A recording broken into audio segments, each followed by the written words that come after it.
Bruno Falissard, bonjour. Vous Bonjour. êtes psychiatre et épidémiologiste à l'INSERM. Il se trouve qu'il y a quelques semaines, l'Association de psychiatrie américaine a rendu public son 5e manuel diagnostique et statistique des troubles mentaux, connu sous le nom de DSM-5 et considéré comme un ouvrage de référence dans le monde de la psychiatrie. Jamais pourtant, ce manuel n'avait fait l'objet d'autant de critiques. Qu'est-ce que c'est exactement ce DSM-5 ? Le DSM-5, c'est un manuel qui fait 400 pages, 500 pages, et qui rassemble des listes de symptômes très simples à observer et qui caractérisent les plus grandes pathologies psychiatriques. Et on s'en sert pour que tous les psychiatres de la planète puissent se mettre d'accord sur ce que c'est qu'une dépression, sur ce que c'est que l'autisme ou la schizophrénie. Qu'est-ce que ça représente dans le monde de la psychiatrie? C'est quelque chose qui est reconnu? Oui, c'est quelque chose qui est reconnu. Dans la pratique de tous les jours, les psychiatres ne se servent pas tellement du DSM. Les chercheurs s'en servent beaucoup parce que les chercheurs travaillent sur toute la planète, ils échangent entre eux, ils travaillent tous en anglais.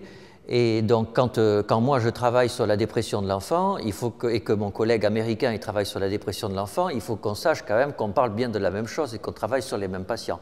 Donc nous, on a besoin de s'occuper du DSM, qui est notre dénominateur commun.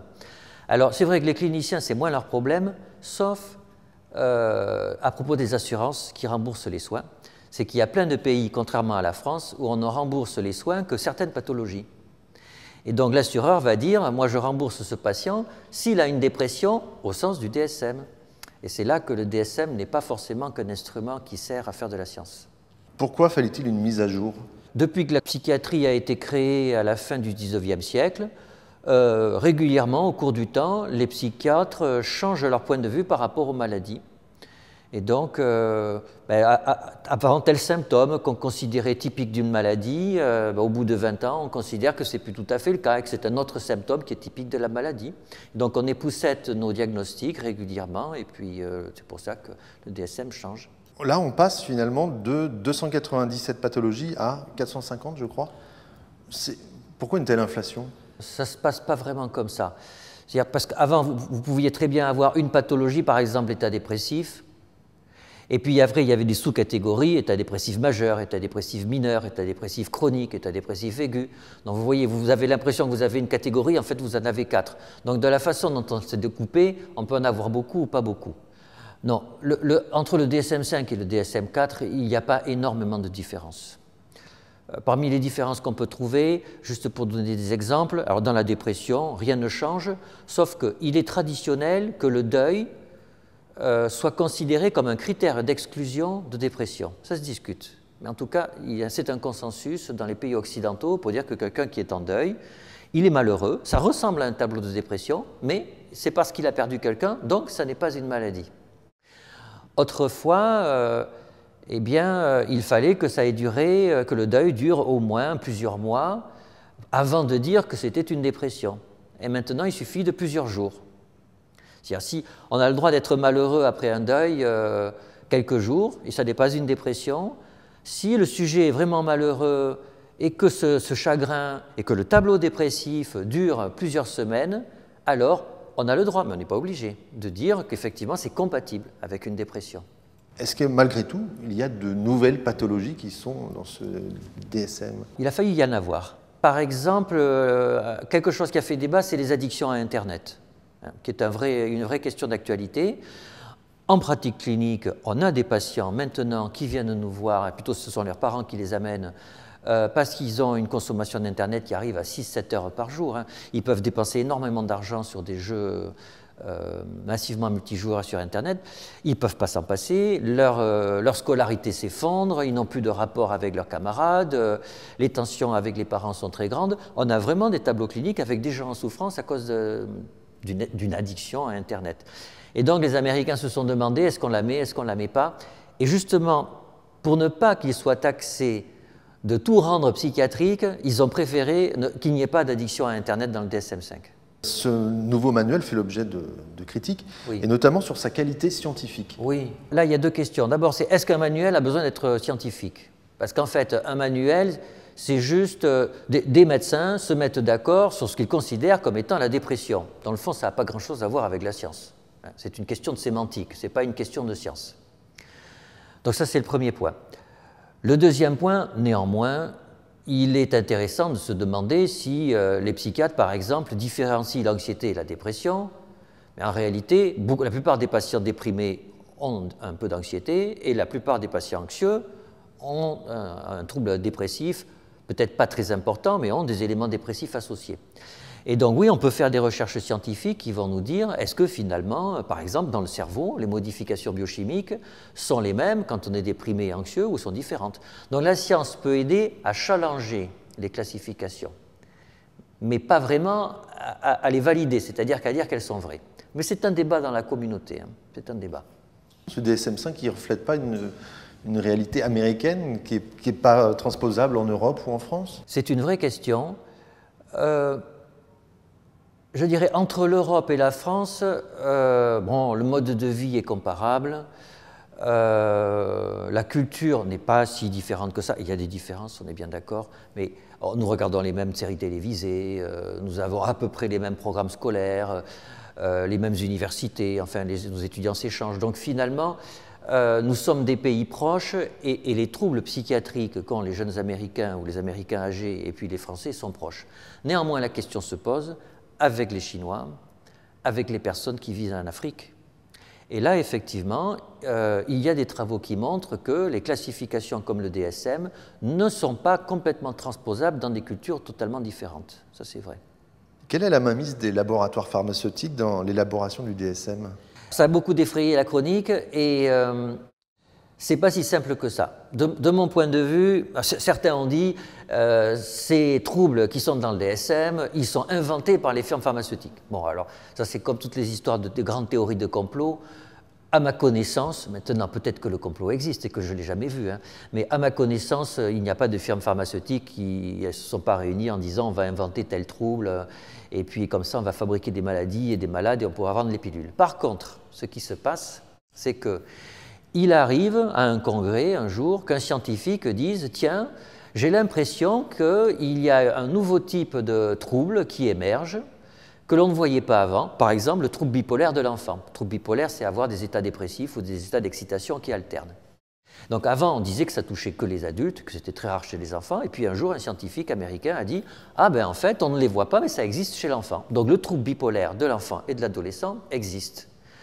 Et il dit « Voilà les raisons qui font que je dis que ça existe. » Et là, bien sûr, certaines firmes pharmaceutiques peuvent se dire « Tiens, ce monsieur, il a dit ça, mais nous, ça nous intéresse. » Ça nous intéresse parce que effectivement, ça peut faire augmenter notre marché. Et donc, ils peuvent être tentés de dire ben, ce monsieur, il est intéressant pour nous, donc on va l'inviter dans des congrès que nous organisons. Comme ça, il pourra communiquer auprès d'autres médecins. Et puis, comme ça, le trouble bipolaire de l'enfant, eh ben, tout le monde va en parler. Et peut-être qu'après, tout le monde va penser qu'il existe. Et c'est un peu ce qui s'est passé. Donc, vous voyez, les firmes pharmaceutiques, de mon point de vue, n'inventent pas des pathologies, mais parfois, elles peuvent pousser le sort un peu pour que certaines pathologies deviennent plus connues que d'autres. Question toujours très classique, est-ce qu'on ne rend pas pathologique des comportements qui étaient considérés comme normaux auparavant? C'est une question fondamentale, mais il faut d'abord se rappeler que la psychiatrie n'est pas là pour dire que des comportements sont normaux ou pas normaux. Ça n'est absolument pas notre métier. Notre métier, c'est de nous occuper de malades, et un malade, ce n'est pas quelqu'un qui a une maladie, ce n'est pas quelqu'un qui est dans le DSM. Un malade, c'est quelqu'un qui vient sonner à notre porte pour nous demander des conseils et nous demander qu'on le traite. Et c'est une fois que ce malade est en face de nous que, pour proposer un soin, nous on se demande, mais ce malade, finalement, quel trouble il a? Dans l'histoire de la psychiatrie, on a réussi à accumuler comme savoir, c'est en général quel traitement marche le mieux sur quel type de patient. Donc quand le patient est en face de moi, j'ai besoin de savoir à peu près de quel type il est pour pouvoir lui proposer le traitement qui va avec. Et ce type de patient, on appelle ça une maladie, on appelle ça un trouble. Mais en fait, la maladie et le trouble, c'est une commodité d'usage pour soigner les gens. Et donc jamais la maladie ne va dire que quelqu'un est malade. C'est parce que quelqu'un est malade et qu'il a un certain nombre de symptômes qu'on va dire qu'il a tel trouble. Mais ce qui compte, c'est qu'il soit malade ou pas. Et ce n'est pas vrai seulement qu'en psychiatrie. Vous prenez le rhume des foins, par exemple. Ben voilà, on était au printemps, plein de personnes dans la rue toussent et se mouchent. Et ils ont une maladie, ils ont une rhinite allergique. Mais est-ce qu'ils sont malades? Non, ils ne sont pas malades, et c'est la vie. Et donc d'inventer la rhinite allergique, ça ne rend pas les gens malades. C'est juste un mot qu'on dit pour des gens qui toussent. Mais en psychiatrie, ça peut être la même chose. Par exemple, il y a la phobie de l'ascenseur. Si vous prenez jamais l'ascenseur, vous vous porterez très bien toute votre existence. Et puis voilà, aucun problème. Il n'y a pas une contradiction entre une approche un peu personnalisée justement des troubles mentaux et ce DSM-5 qui plutôt a tendance à les réunir, à les simplifier ou en tout cas les globaliser. Vous avez raison. Vous avez raison et c'est la critique qui a été faite par les collègues français contre le DSM. C'est vrai que fondamentalement, la pratique clinique est une pratique singulière. Effectivement, un patient vient vous voir et le plus souvent, et c'est vrai, un patient a vraiment un trouble qui lui appartient à lui et qui ne ressemble à aucun autre trouble, vraiment. En particulier en psychiatrie pour l'enfant, c'est extrêmement vrai où un trouble, en fait, s'exprime dans une famille et toutes les familles sont différentes, tous les enfants sont différents en fonction de leur âge, de leur genre, etc. Là aussi, on est bien obligé de proposer des prises en charge psychologiques, médicamenteuses, et qu'on est quand même obligé de voir s'il n'y a pas des groupes de patients. Et c'est pour ça qu'on est obligé d'avoir recours à des instruments qui sont un peu rudimentaires, qui proposent des tableaux qui sont un peu grossiers. Donc, ce n'est pas grave que ce soit des tableaux grossiers s'ils sont utiles et s'ils permettent de mieux soigner les gens. Ce qui est grave, c'est quand on pense qu'ils disent la vérité. C'est quand on pense qu'il n'y a d'existence de troubles psychiatriques que parce qu'ils sont dans le DSM. Alors là, non, ça, ce n'est pas raisonnable. Et ce type de critique n'existe pas aux États-Unis? En tout cas, ce n'est pas vraiment celle qui apparaît en premier plan dans la presse. Quand on va discuter dans les colloques avec les collègues américains, il y en a plein qui pensent la même chose que les collègues français. Mais pas, dans la presse, ça ne fait pas écho. Par contre, on a eu des critiques du DSM dans la presse américaine, en particulier dont l'origine venait du NIMH, c'est-à-dire le grand institut qui finance les recherches psychiatriques aux États-Unis, très puissant, qui a beaucoup d'argent. Et alors lui, sa critique du DSM, c'était exactement le contraire de la critique des psychiatres français. C'était de dire, le DSM, il n'est pas bien parce que c'est des symptômes, et nous, scientifiques, nous voudrions que ces troubles, ça soit à base de génétique et de biologie. Donc vous voyez, le DSM suscite des réticences à la fois des biologistes et des cliniciens de terrain. C'est qu'il ne doit pas être si mauvais que ça. Si vous aviez une critique à faire sur ce manuel, quelle serait-elle? Le DSM, globalement, est un bon instrument. Quand on s'en sert pour faire de la recherche, quand on s'en sert en particulier pour faire de l'épidémiologie, ça permet d'avoir une idée de ce qui se passe dans un pays et de confronter les données entre les pays. Le DSM peut être utilisé pour expliquer à des jeunes médecins de façon très simple ce que sont les troubles psychiatriques. Là où le DSM pose problème, c'est quand on considère qu'il dit la vérité. Alors là, il a un tel succès que certaines personnes pensent qu'effectivement, comme c'est écrit dans le DSM, la psychiatrie, elle est vraiment comme ça. Donc quand on pense que le DSM dit la vérité, là on fait une grosse bêtise. Et puis ce qui me gêne aussi, c'est qu'il a eu un tel succès que maintenant on ne parle que de cette classification. On ne parle pas des autres. Il existe par exemple une classification française des troubles pour la psychiatrie de l'enfant et de l'adolescent.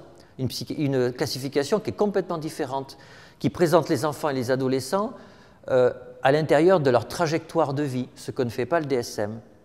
Et c'est très utile aux jeunes médecins, aux jeunes psychiatres, de leur présenter les deux, pour leur montrer qu'en fait, la réalité d'un patient, ce n'est pas seulement un seul livre, c'est aussi plusieurs façons de présenter les choses, et ça permet de relativiser et de ne pas penser qu'il y a le vrai forcément dans les livres. Toutes ces critiques, vous pensez qu'elles sont propres à la psychiatrie ou qu'elles pourraient être généralisées à d'autres domaines scientifiques ou médicaux?